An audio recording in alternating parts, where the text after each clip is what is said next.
Ladies and gentlemen, boys and girls, children of all ages across all nations, races, and denominations, what is up? The King of Lightning is here today, back from Pennsylvania, bringing you guys and gals Toriko Chapter 343 review. Now, if you haven't seen the live reaction yet, which I'm pretty sure you already have, in this corner right here, annotation, bladao, as well as the link in the box below. Now, this week's chapter, well, I can't do this week's, but this chapter, Toriko, alright?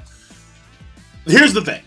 Predominantly, it's the flashback, which honestly is a good thing. So, let me start there. I was very worried that Mitsutoshi was not going to give us a flashback. If he didn't, massive alarms. Like, wee-oo, wee-oo, wee-oo, Arnold Palmer alert. Like, we got a fucking situation here. Because he would have skipped an entire arc. Because, mind you, even though we've been getting crazy stuff with Jiro and the Blue Nitro and NEO Demon Acacia and Emitter and Joey, it's technically still Area 6 arc. Because that's what was going on. And if you'd actually skipped all of that to then move on to Area 5, Area 4, or just go straight for like NEO Demon stuff, dude, that would have been massive skipping. So even though there is skipping to a certain degree, because he skipped Battle 2, 3, and 4 when it comes to the Tank Shells versus the Human World Chefs, we are now going from the skipped 5th match, Asaruti against Chiru, and now we're going to go on this revive mission for Ichiryu and getting another and whatnot. So now Area 6 is going to finish itself off via flashback. But the flashback is quintessential. Because if you'd not actually done that, that would have been one of the biggest skips in shonen history. Just fuck it. Like, that would have been, like, you know what that would have been? That would have been some, like, Dark Schneider shit. Where, like, you're reading Dark Schneider, and then all of a sudden, you have this one moment in the story where you think, okay, so you have, like, the angels and shit, okay, and, you know, Dark Schneider, he's with Saiyan. And all of a sudden, boom, he's now the friends with the damn angels. Like, what the fuck is this? How the fuck did this happen? It's crazy. So, because like, and that's for the folks who have read Dark Schneider. Because in that manga, there is a massive jump that comes out of left field, and you're like, what the fuck just happened? So, I was very worried that Mitsutoshi was going on the same route as Dark Schneider, honestly. But it didn't. And that's a good thing, honestly. But before I go any further, I do want to say that when I did my live reaction for this chapter, Toriko, they actually missed a page on Kiss Manga. Now, this page is kind of important, but basically it shows you that when Don Slime and Neo Demon have their clash, Toriko's in Area 2, and he feels the shockwave. We don't know where Neo Demon is. He's somewhere. But he's able to feel the shockwave. So that means two things. Number one, Toriko's near where Neo Demon and Don Slime are fighting. So that would mean that Don Slime and Neo Demon are fighting somewhere in Area 2. Or, the second thing, is that the shockwave was so huge, it was so expansive that even though Neo Demons and Don Slime are fighting a ways away, like halfway across the planet, they still feel that shit. Like, whoa! Like, Toriko in Area 2 can feel that shit, even though they're fighting on, like, let's say, Area 3 or Area 4, or some shit like that. So the whole thing here is that they did miss that page, and also in that same page, it was Komatsu pointing out how even though Don Slime had just pulled some of the craziest shit we've seen in Toriko, alright? This guy jumped on the water, and then from the water, he just catapults into orbit, goes towards the moon, jumps off the moon breaks apart into pieces. This dude has moon level jumps, like he has moon level jumps.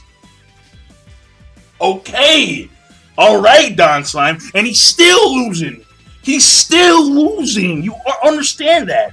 He has moon level jumps, and he's still losing. That's Toriko for you. But the whole thing here is this, though. That did not surprise Komatsu at all. He had spent decades cooking another, apparently. within the spirit world. And he has seen crazy shit there. So in this flashback, we should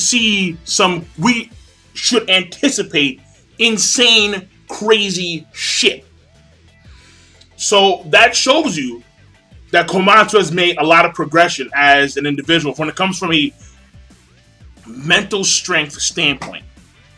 All right, his mental fortitude has now clearly risen because of the decades that he spent within the spirit world.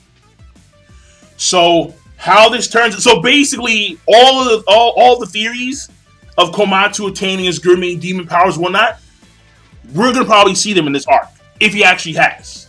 Again, he spent decades in the food spirit world, so that's gonna be fascinating to see. And finally, well, no, not finally, two last things. Three things. Then you have Pukin, who's basically examining the safe zone of Union, and how apparently the safe zone of Union, it's basically a zone that it doesn't allow predators to feel any hunger towards that creature within that safe zone. Like how a lion has no interest in a apple tree because lions can't eat apples, or like they don't mesh well, obviously. So it has no interest in actually hunting apple trees. Then, so and the whole thing here is this. I find it very strange. I find it very strange because this whole notion of these safe zones being a separate space-time, I think, is actually a fairly new notion, and I think it's actually a fairly forced notion. There was no reason for the safe zones of creatures to coincide with the back world and the spirit world, and probably the warp kitchen. There was no reason for that at all. But it just feels very forced. Like we're gonna push this notion now to where safe zones are different space times, or at least they have a hint of that. That to me, no, I'm not like that. To me, was forced. I mean, granted, it could pan out to be very good, but I still find it very unnecessary. A safe zone being something like an area where a creature can create where it appears to be inedible for predators, that makes sense to me. Fine. But a different space-time? No. That is just, whoa, like, massively forced. I'm not a fan of that at all. Then, we have Whale King Moon on the move. This, to me, was kind of weird, because at first, I did not think it was Whale King Moon. Because Whale King Moon, Moon Dome, and, like, fins and shit, but then all of a sudden, just, and then, like, literally just a black abyss just forms, and he's sucking all this shit. I'm like, I'm not too sure if it's actually like his like moon head opening up really wide, and boom, out comes the black hole, or the black hole is like, or like they get sucked in and shit. Because the way it seems, granted, he's sucking in this massive volume of water and food in general, and that's all going to be expelled apparently outside of the white hole. That's, I think, the way the chapter was flowing. How Whale King Moon's stomach, it's a black hole that has a connection to a white hole. The white hole being, we have no idea where it is, but we're going to find out probably in the flashback, probably somewhere in the spirit world. But it's kind of strange because I'm like, it's weird. Because Whale King Moon, he's a very weird, ambiguous 8 king. And I'm like, he has phenomenal power. He's dubbed the strongest of the 8 kings, but he's still very funky. So seeing him do the whole black hole thing, and knowing how the creatures, they don't get crushed. They get sent to like another dimension. I mean, I guess if you were to say that they go instantly to the spirit world, so if something was alive, and then it gets instantly transferred to the spirit world, that is technically instant death.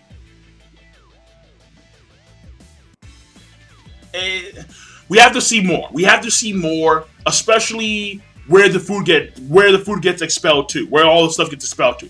That's very important for Whale King Moon. And then finally, the last part. Ichiryu possible return. I got a problem with that. Obviously, I got a massive problem with that. Because, I'll keep it simple. 3 things. 3 reasons why I don't like it. When characters that are previously established into the story and died, when they come back, I don't like it at all. Number 1 is when that character comes back, it mitigates the sense of danger in the story to a certain degree, knowing how there is a chance that these characters could come back to life.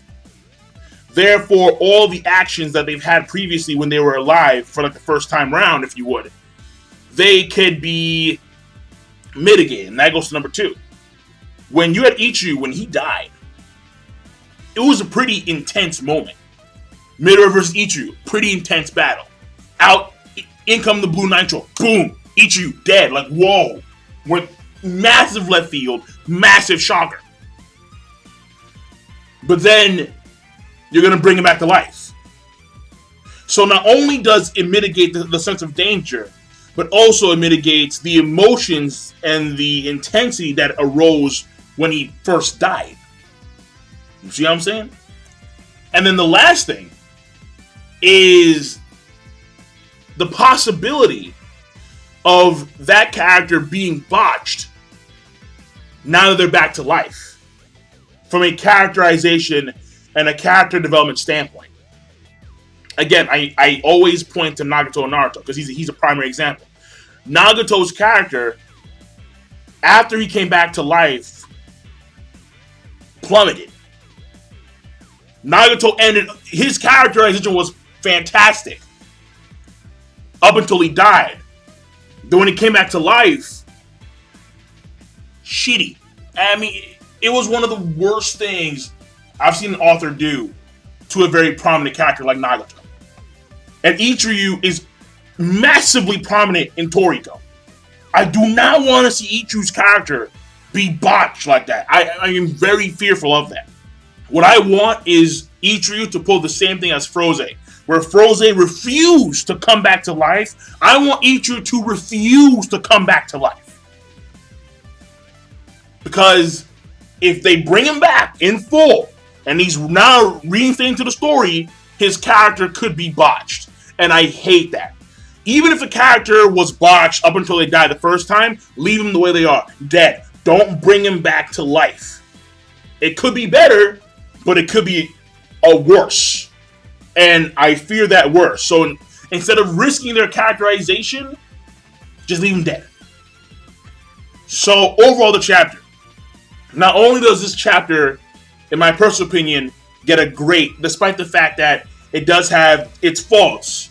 It's still, because we're in flashback now, and even though we did skip that, like the 4 matches actually, we are making pretty good progress now when it comes to Area 6. That's very important. This chapter is going to be great, and I'm done. So King Lightning, rate the video, comment, and subscribe as always. Have a nice goddamn day.